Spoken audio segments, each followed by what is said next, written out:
Welcome back. Artificial intelligence and especially AI image generating technology has become a little bit of a so-called hot button issue over the past few weeks. Various different news outlets have covered the subjects, including the news that major tech companies like Meta and Google have said that they are committing a lot more resources to develop said AI image generating technology. I've talked about this kind of stuff before. For those who don't know, AI image generating stuff is right now for a lot of people. It's going to one of these various different websites, selecting the various different options, including picture style, and then inputting a brief description known as a prompt of the type of image you want to see created, and then that website will generate it for you. I played around with this a little bit. Like I said, I've done a video a few months ago now. It was called AI Art, where I took a look at some of the creations that were generated on one of these websites. And this is not an advertisement, sponsorship, endorsement, or anything like that. That website is called Night Cafe, and as I said, there's just one of many available.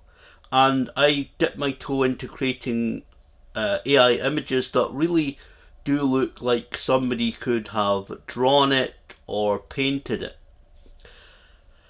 Looking forward to now, more programs, or they call models, are being released, and these are of course, as you'd expect, more advanced and more capable models, which are making AI generated images now look more realistic. The previous ones that I showed you were, like I said, a lot of kind of comic book, fantasy style images. Images where that you kind of science fiction to a degree in some of them, that you could obviously you could tell that they're not real, that they're again obviously could be drawn or painted or what have you, or digital, some kind of digital art as well. You could certainly tell that kind of thing. It's very easy to tell. Now though, one of the latest programs, and I know they've released 1.0, but that from that particular website has gone subscription only, which is unfortunate. But one of the latest programs released is SDXL 0.9.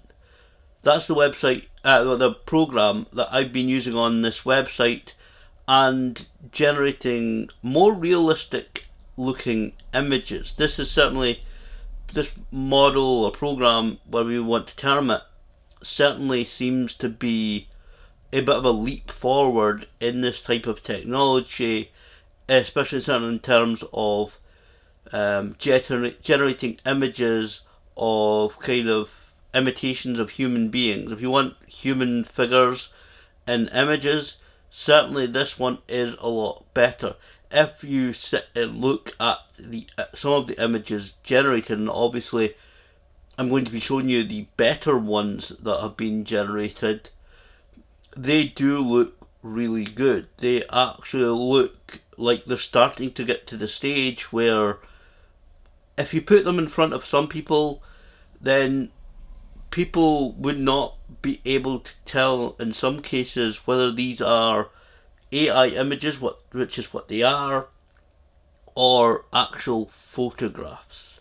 And obviously that's kind of the whole point in advancing this kind of technology, and a lot of the development that is going on behind the scenes in developing all this kind of stuff, is to make them more realistic. There were several that I was fairly impressed with.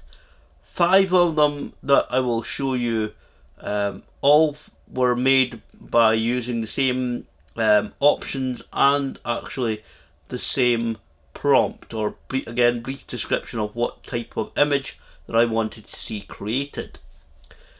This new model works the same as some of the rest of them, is that, what I mean by that is that if you select the same options and enter the same prompt, and then on multiple times instruct that website to create an image, then every time it will create a completely different looking image. The prompt that I used was Mardi Gras Parade.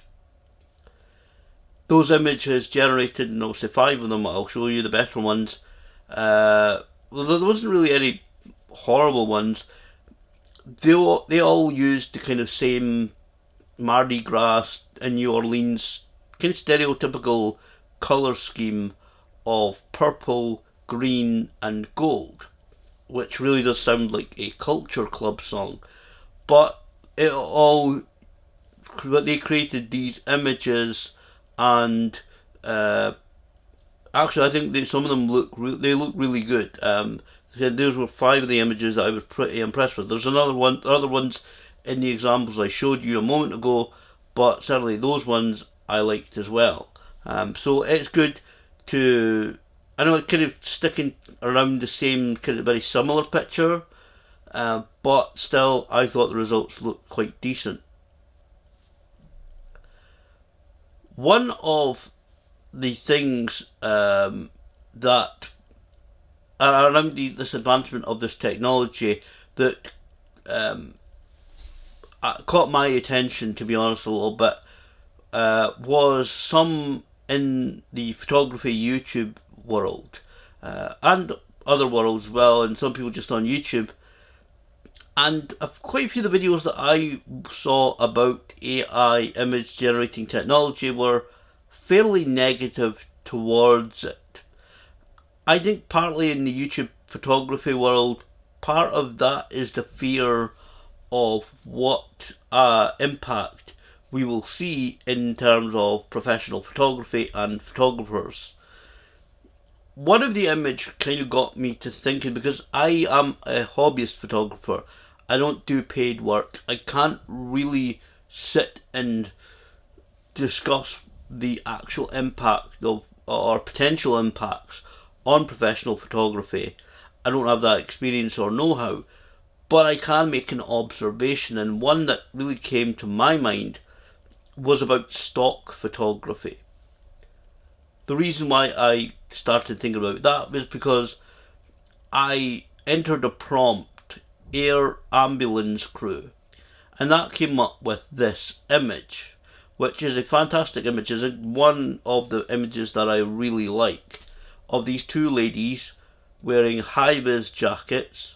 They've got headset tech around their neck and attached to their white helmets, and it looks really impressive. It's amazing to think that that is AI generated 100%. But it got me to thinking, because I was sitting there thinking, well, I'm getting very impressed with these results. I want to do a YouTube video on it, which is obviously this one. What other kind of examples could I use? And I thought about actually kind of some of my recent experiences over the last few years about job agencies and employment services. Because if you go to their websites or you go into their buildings, quite often you will see posters, leaflets, books sometimes, but certainly on their websites, images of various different individuals working in different industries. Obviously, a lot of these are professional actors or models, just posing for photographs, like, oh, I've got a new job in this new industry, or the industry that I'm chasing, and how great is this kind of thing. And I kind of got to thinking that, well, actually, these kind of industries, especially, and again, I'm not legally trained, but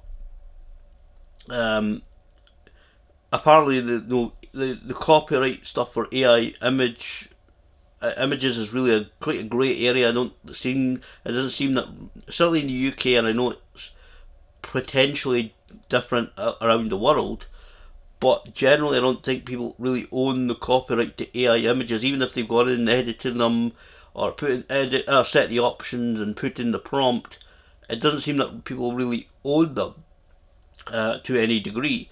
So I got to thinking, maybe this kind of industry could actually go in, use these kind of websites, put in various different job titles, come up with loads of images and pick the ones that they want, and then use them again on said websites, posters, books, and whatever publicity materials that they use. Which obviously means that a professional photographer is not getting used and or paid, and neither does professional models or actors either, to say that, to include them. Obviously that would impact professional photography, and also one thing that I don't know why it keeps flickering in my mind, because I've included a couple of food AI images on the examples. I thought of greasy spoon cafes. For those who don't know what a greasy spoon is, it's basically kind of a lower end, cheap or inexpensive cafe. Standards are a lot more high, are slightly higher, are supposed to be anyway, in the UK nowadays. I don't think there's too many around Dundee, I don't think. But some kind of really old style, kind of obviously greasy, kind of dirtyish cafes, and even some, actually to be honest, some restaurants and stuff, they will just Google or look online for images of whatever food they have on their menu, and some of them will throw the images onto their menus or some posters if they've got some special offer. It's like, say, I don't know, buy 2 cheese toasties for £2 or whatever it is, which is probably very cheap these days, probably too cheap for a good promotion, but you know, they do want to do something like that. They'll search an image online, print it out, and just use it. And to be honest, they've probably been doing it for decades, or at least a good couple of decades, at this point, where they just search for images and just use them. And I got to think, well, these types of industries, or even any businesses that don't really care, can obviously use this kind of technology to kind of skirt around using professional photographers. So again, I can't really talk to the complete impact of professional photography, but I certainly can make that observation just from my own general experience. Over the past 30 years, we have seen a tremendous growth in digital photo editing software. Programs such as Photoshop, Lightroom, Capture One, many more digital editing programs are out there, and if you know what you're doing with them, they can do pretty amazing things. Change skies, composite images, put 2 or 3 images together, maybe your focus stacking as it's called, where you focus on the foreground, then you focus on the middle ground, then you maybe focus on the background, and you put all 3 of those images, you blend them together. You can do amazing things with that. And I mention this because in many ways I kind of see the AI image generation technology and the Photoshop photo editing technology kind of the same, and I do see the parallels between the AI image generation in terms of, like I said earlier and I showed you, images that could be generated that look like drawing and painting, now looking like they're basically, well, what they are is basically imitating photography.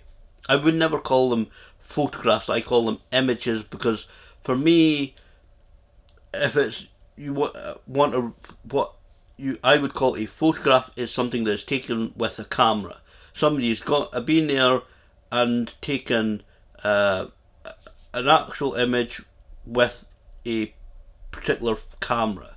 They've gone out, whatever brand it is you use doesn't matter, whatever gear you use doesn't really matter, but you've gone there with an actual camera and taken an image.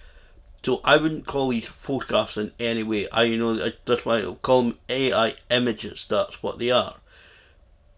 But I think in that, it's my opinion that if you're open and honest about what these are, that these are AI images, because I see these images continually will get more realistic, especially again major companies like Meta and Google are